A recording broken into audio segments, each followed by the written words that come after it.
Hi, Ben. Let's take a look at what you've done here, okay? You want to apply for a full-time job. Let's see.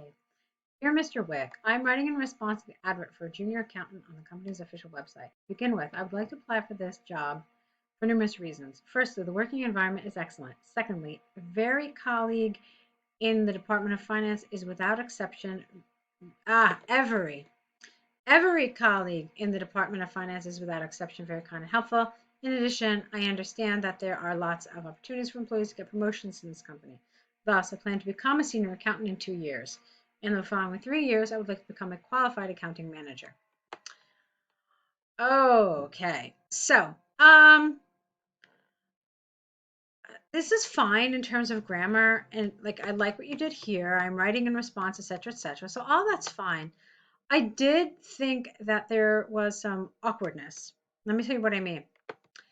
You you didn't refer to the fact that you already work there, and this is kind of important. Okay, you work a part-time job, and now you want to work there full-time. So I really believe you should have referred to that. Okay. So how about this? To begin with, I would like to apply for this job for various reasons. As you know, I already work in the company, or I have already worked in this company for several months now. So this experience has allowed me to see that the working environment is excellent. Okay. So give it some like framing. All right. Just don't just be, and I kind of felt like this was just a list and I didn't like that. Firstly, this, secondly, this, in addition, this. So I didn't really like that. Okay. Remember, you never want your paragraphs to read like lists. You want them to be paragraphs that are structured and they have some development, not just, one, two, three. Like that could have been a bulleted list. Then, um, I didn't really like these two sentences either. Okay, great. So people can get promotions, but this just felt a little too presumptuous. I plan to become a senior accountant in 2 years. Okay, well, let's see if you get the job first. It's like that kind of thing. You understand? So this wouldn't really be appropriate in a letter like this. So I understand there are lots of opportunities for employees to get promotions in this company. Um, I would very much like to have a full-time job and see myself rise within the ranks um, of the accounting office, um, as I am certain that I will quickly prove myself to be a worthy employee. So something like that is a little better here. Does that make sense? I'm not sure if that sentence I just kind of said made sense or not, but if it did, something like that would have been better here. All right, let's see. I don't like besides. Besides reads very informal. It's more like something we would say in spoken language rather than in a formal, semi-formal letter. So let's get rid of it. And let's not put anything actually. Let's start with just I firmly believe. So I firmly believe my qualifications make me eligible for, not to, for this job position and will be beneficial for our company. First of all, I'm familiar with the working content in our department since I have worked as an internship accounting staff for over 4 months here. On top of that, I have a good grasp of the required financial knowledge since I have passed the exam. Uh, okay, let's change that. Since I have passed the certified accountant exam. Therefore, I'm confident that I will be able to embark on tasks immediately on my first day of work. I've enclosed my resume that outlines in detail my qualifications and experience. Please give me feedback at your earliest convenience if my qualifications meet your requirements. Yours sincerely. All right, that's fine. Okay, yeah, fine. Um, sure. Okay, so I already talked to you about some of the stuff that I thought was a little awkward that you could have changed. Okay, so now let's take a look at your task 2 about online communications. Let's see. It is true that having meetings via the internet is gradually replacing face-to-face discussions in some working environments with an S. Although this tendency has drawbacks, its advantages are much more significant.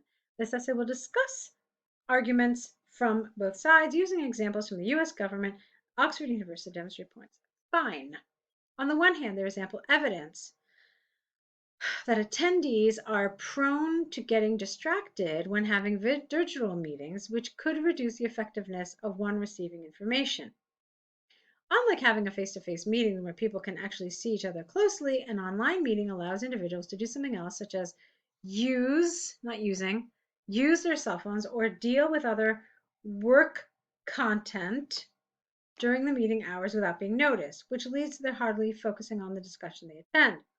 For example, recent empirical investigations by the US government show because it's investigations show that over 80% of US workers can hardly remember the body language, facial expressions, not impressions, and meeting contents of the host to online meetings they have attended. Therefore, it is conclusively clear that online meetings might not be an effective way to pass on messages due to the lack of the participants' concentration. Okay, I like that. On the other hand, the merit of this trend outshines the aforementioned drawbacks, as business communication via the internet is benefiting companies by allowing greater efficiency. The reason is that people from different enterprises can establish meetings through online software, including Zoom. It's just one Zoom, it's not many Zooms, and WebEx, which eliminates the need for them to gather in a real place. This development reduces the number of hours for traveling and commuting, allowing employees and managers to have more time to focus on their tasks at hand.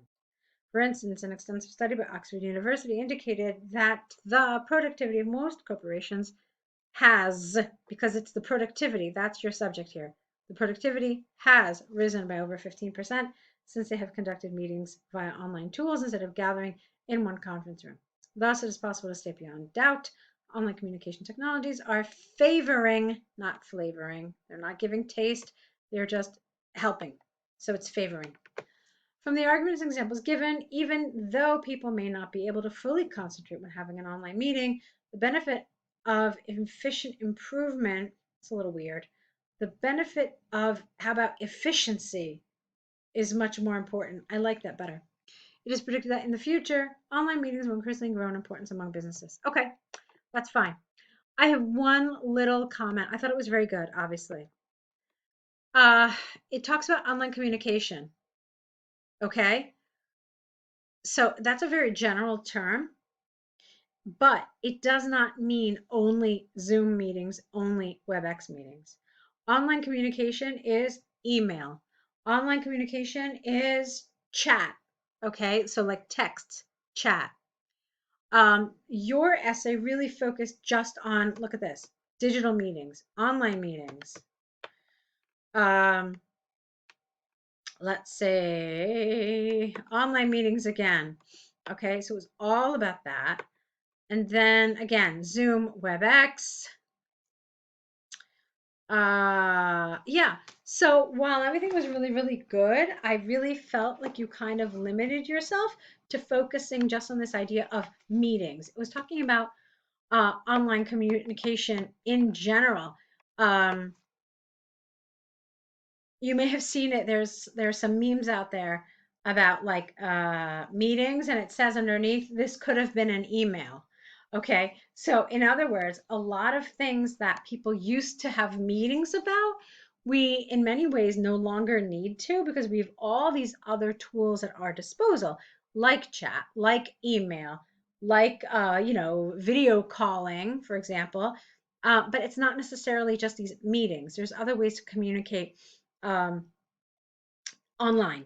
Okay, so that's the one thing I didn't really love. I felt like you definitely limited yourself here, and you didn't need to do that. Okay, so very good in every other way, but just be careful, because you see, again, it just comes back to something I keep telling all of our students, not all, but a lot of our students.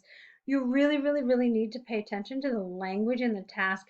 It's usually very deliberate, and I find that many times something is either more general or more specific than many students really actually understand. So take the time to look at the question very, very carefully. Okay. And you'll see that, communication means more than just online meetings. Okay. All right. So, good job. That's your rewrite. Great. So let's see more work from you. Try to apply some of the stuff we're talking about. Okay. And I'm looking forward to your next set.